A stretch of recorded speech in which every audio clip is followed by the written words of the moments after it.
The world had never seen, and probably will never see again, anything quite like what happened that night in Belo Horizonte.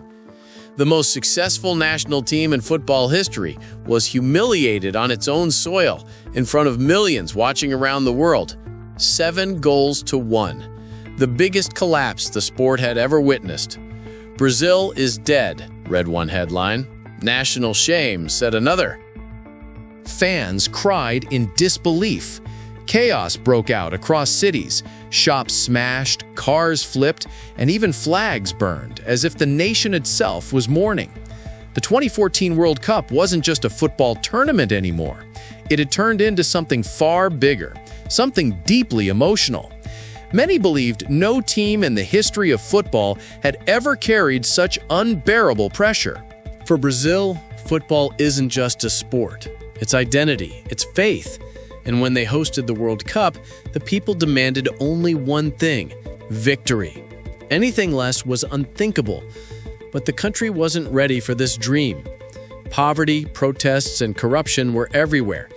Billions were being poured into new stadiums while hospitals, schools, and transport systems crumbled. People were angry, furious even. But there was one thing still holding the nation together: the seleção. If Brazil could win the World Cup on home soil, maybe, just maybe, all those problems could be forgotten for a while.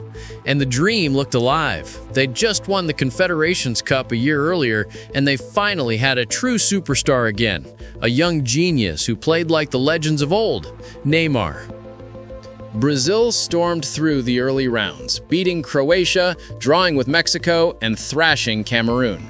They survived Chile and Colombia in the knockouts, but that's when everything changed. During a heated battle with Colombia, Juan Camilo Zuniga drove his knee straight into Neymar's back, a brutal challenge that came within a single centimeter of ending his career. The country froze in horror. Their captain, Thiago Silva, picked up a needless yellow card and was suspended for the semifinal. Brazil's two most important players gone. It felt like the heart had been ripped out of the team. Outside the hospital, hundreds of fans gathered to sing, cry, and pray for Neymar. But instead of breaking apart, the nation united. The match against Germany was no longer about the 6th World Cup title. It was about fighting for a fallen brother. Germany, missing no one and playing with machine-like precision, were clear favorites. But no one, not a single soul, could have predicted what came next. On July 8, 2014, the Estadio Mineirão overflowed with a sea of yellow. The crowd roared with hope. When the whistle blew, Brazil attacked with fury. For 10 minutes, they looked unstoppable, full of energy and confidence. But then, it all collapsed. A corner, cross, goal. Muller made it 1-0. Brazil tried to respond, but the spark was gone. 12 minutes later, Klose made it 2, breaking Ronaldo's record in the process. And from that moment, Brazil shattered. In the next 6 minutes, Germany scored 3 more. Cruz again, then Khedira. It was unreal. From 1-0 to 5-0 in just a few minutes. The players looked lost. Some cried. Others just stared in disbelief, as if they'd woken up inside a nightmare they couldn't escape. It felt like Brazil had fallen into a living nightmare, and there was no waking up. Germany weren't even playing flashy football. They were just ruthless, efficient. Every mistake Brazil made, they punished without mercy, and there was still a full hour left to play. By halftime, the scoreboard read 5-0. The crowd, silent at first, began to boo. Inside the dressing room, it looked like a scene of tragedy. Players in tears, some too broken to speak. Coach Luis Felipe Scolari didn't talk tactics anymore. He knew this couldn't be fixed with a pep talk. The only thing left to do was avoid an even bigger humiliation. On the German side, Joachim Löw and his senior players, Lahm, Schweinsteiger, urged the team to stay respectful. Keep playing, but don't get arrogant, they said. Play with honor. Even at 5-0, they didn't want to embarrass Brazil, just finish the job professionally.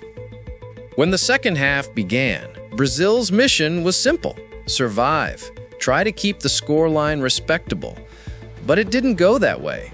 In the 58th minute, Miroslav Klose went off and Andrei Schürrle came on, and he wrote his name into history.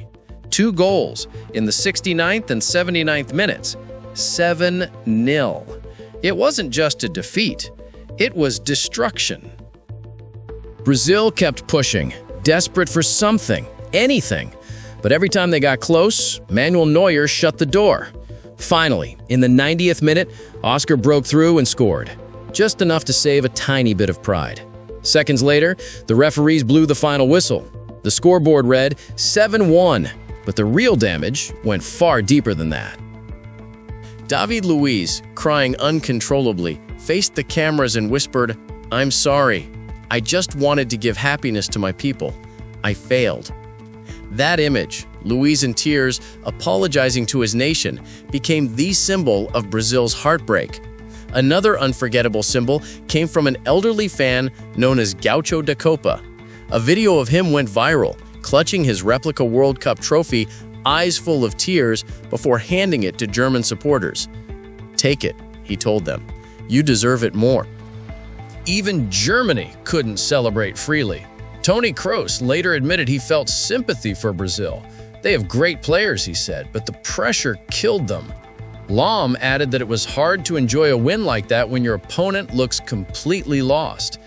Online, the German players shared messages of respect. Podolski wrote that Brazil would rise again, and Ozil called it a beautiful country with beautiful people. But outside the stadium, chaos erupted. Anger mixed with heartbreak, fires, riots, broken windows. It was as if all the frustration over the World Cup's cost and corruption finally exploded. In São Paulo, buses were torched. In Rio, the fan zones turned violent.